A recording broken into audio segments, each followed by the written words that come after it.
Student, now we are going to discuss our next topic, that is measures of money. As in the previous class I had told you about what do you mean by measures of money.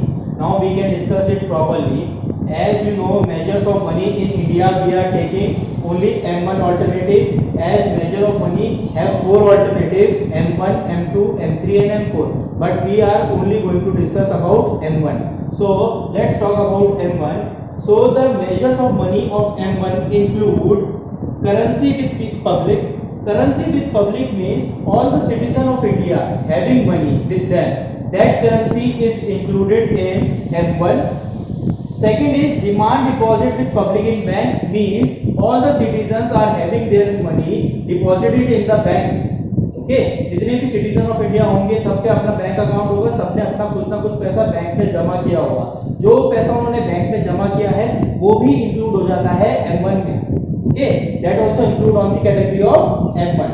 First the rupees that they are having in their hand, यानी cash in hand जो उनके पास है, एक तो वो deposit होगा.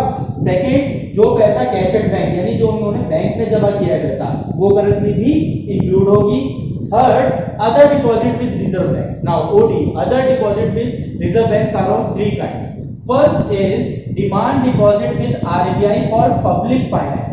India में कुछ इंस्टीट्यूशंस ऐसे हैं जिनका मेन काम होता है पब्लिक को मनी प्रोवाइड कराना या फिर लोन प्रोवाइड कराना, जो पब्लिक फाइनेंस इंस्टीट्यूशंस है. For example NABARD. नाबार्ड का मतलब होता है एक NABARD is an bank which is use for helpful for the agriculture and rural development. Agriculture और रूरल डेवलपमेंट के लिए जो रूरल डेवलपमेंट करने के लिए बैंक बनाया गया है उसका नाम है नाबार्ड. अब क्या है, इसके लिए आरबीआई के पास कुछ पैसा जमा करा रखा है. किसने जमा करा रखा है? गवर्नमेंट ने जमा करा रखा है. ये पैसा भी इंक्लूड हो जाएगा M1 में. Second, demand deposit with RBI for foreign central bank, यानी कि जैसे इंडिया का सेंट्रल बैंक है आरबीआई, ऐसे बाहर के देशों का भी कोई फॉरेन सेंट्रल बैंक होगा, उसके लिए जो डिमांड डिपॉजिट है उस करेंसी को भी हम इंक्लूड करेंगे M1 में. And the last is demand deposit with RBI for international financial institution. अब इंटरनेशनल फाइनेंशियल, जिस तरह से पब्लिक फाइनेंस इंस्टीट्यूशन है उसका काम यह है कि वो इंडिया में पब्लिक को फाइनेंस प्रोवाइड कराए, ऐसी इंटरनेशनल फाइनेंशियल इंस्टीट्यूशंस का मतलब होता है वो इंस्टीट्यूशन जो पूरे ऑल ओवर द वर्ल्ड में मनी की सप्लाई करते हैं. So demand deposit with RBI for international financial institution like IMF, world bank. IMF मतलब international monetary fund and world bank. So these 3 come under OD, other deposit with reserve bank. So the main measures of M1 is currency with public, currency deposit with bank of public and other deposit with reserve bank. These are the 3 main measures which are taken for M1. Okay, now the main question arises for this whole chapter money, that who supplies money. Okay, in this chapter we had discussed about money, its evaluation, drawbacks of barter system, okay, supply of money, forms of money. But now the main question arises that who supply money, यानी money की supply कौन करता है. So there are three people who supply money. First is central or RBI, means central bank or RBI, Reserve Bank of India. In India we are talking about. So first, the main bank which supply money is central bank or RBI. Second is government. Third is commercial. So let's talk about first Central Bank of India. In India, RBI is the principal supplier of money because it issue currency on the basis of minimum reserve system. So RBI को basically हम supplier of money क्यों बोलते हैं? क्योंकि RBI ही है जो कि क्या करता है, हमारी करेंसी को प्रोड्यूस करता है, यानी कि जितनी जो हमारी करेंसी है, नोट्स हैं, उनको जो प्रिंट करता है, छापता है, वो कौन करता है? वो करता है RBI. और RBI इस चीज को कैसे करेगा? He uses the minimum reserve system. Minimum reserve system का मतलब क्या होता है? RBI maintain ₹200 crore in form of gold.